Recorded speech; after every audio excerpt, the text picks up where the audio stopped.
नमस्कार, very good morning, जय माता दी। कैसे हैं आप? आपको 7वें नवरात्रे कालरात्रि के नवरात्रि की हार्दिक शुभकामनाएं।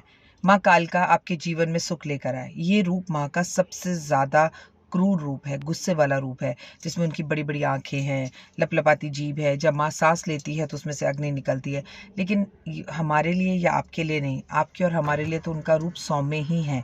लेकिन ये रूप उनके लिए है जो उनके भक्तों को तंग करता है, जो स्त्री का सम्मान नहीं करता, जो संसार के अंदर आकर अपनी ताकत का गलत प्रदर्शन करता है। आज की ये जो कहानी है आपके जन्मों जन्मों के पापों को मिटा देगी। तो आज की इस कालरात्रि की कहानी को पूरा ध्यान से सुने, क्योंकि ये देवताओं के बीच में और राक्षसों दैत्यों के बीच की एक कहानी है, जो अक्सर दुर्गा सप्तशती के पाठ में भी हमें सुनने को, देखने को और पढ़ने को मिलती है। आपको पता है, जो लोग दुर्गा सप्तशती का पाठ नहीं कर सकते, अगर वो इस कहानी को पूरा सुन ले तो उन्हें पूरा दुर्गा सप्तशती करने के पाठ के बराबर फल प्राप्त होता है।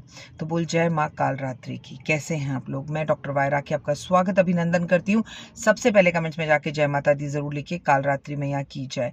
आज आप अपने गुस्से पर काबू कर सकते हैं। खासकर ये पूजा उन्हें करनी चाहिए जिन्हें बहुत गुस्सा आता है। आज सुबह 9 से 9:30 बजे के बीच में मैं अपने मेन चैनल डॉक्टर वायरा की पर लाइव आऊँगी। उसमें आप मेरे साथ जुड़िए, अपने सवाल लिखिए, मैं उनके जवाब दूंगी। प्लस आपको बहुत ज़रूरी आज की रेमेडीज़ और उपाय बताऊंगी। कहते हैं कि माँ बहुत सौम्य रूप से, अगर माँ को सिर्फ जगदम्बे, माता रानी, शेरावाली कह के पुकार दिया जाए तो माँ बहुत खुश होती है।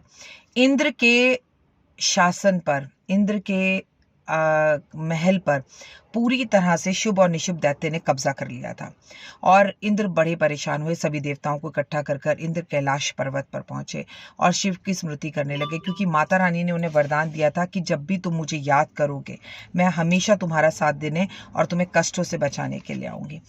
जब हिमालय पर सब पहुंचे तो गंगा मैया में पार्वती माँ स्नान करने गई हुई थी।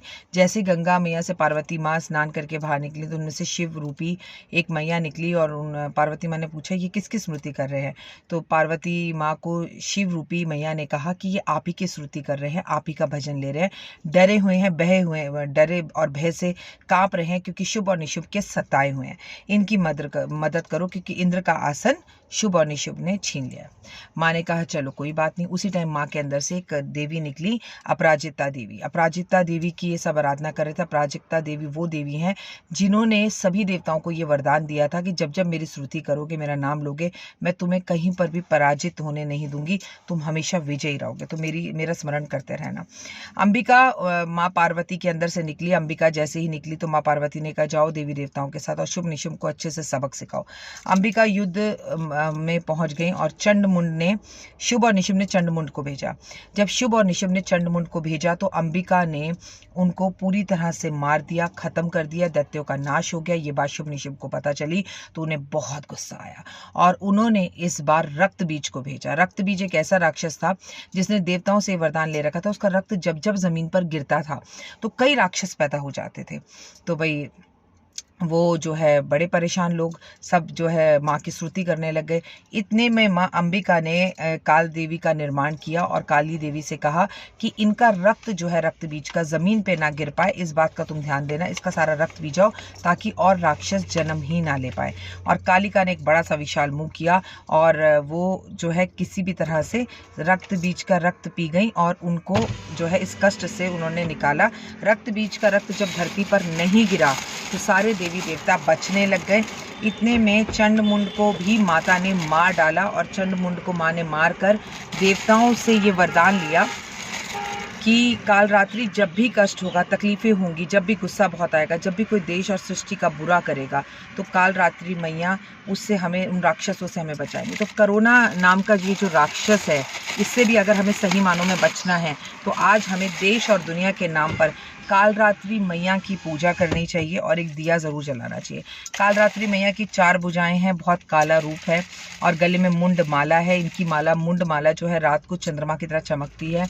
अभी मुद्रा भी है माँ के पास और एक हाथ में माँ के कांटा है। लेकिन एक बात बता दूँ, माँ जो है जिस सवारी पर सवारी करती है वो है गधा, ठीक है? तो आइंदा से किसी को दोबारा गधा कहने से पहले सोचना कि गधे के, अगर आप उसे गधा कह रहे हो तो गधे पर तो काली माँ ही बैठती है और कष्टों को दूर करती है। इनका जो सही निवास है, जहाँ इनकी पूजा होती है, वो है कलकत्ता। आपको कहानी कैसी लगी बताइएगा और कहानी को ज़रूर सुनिएगा।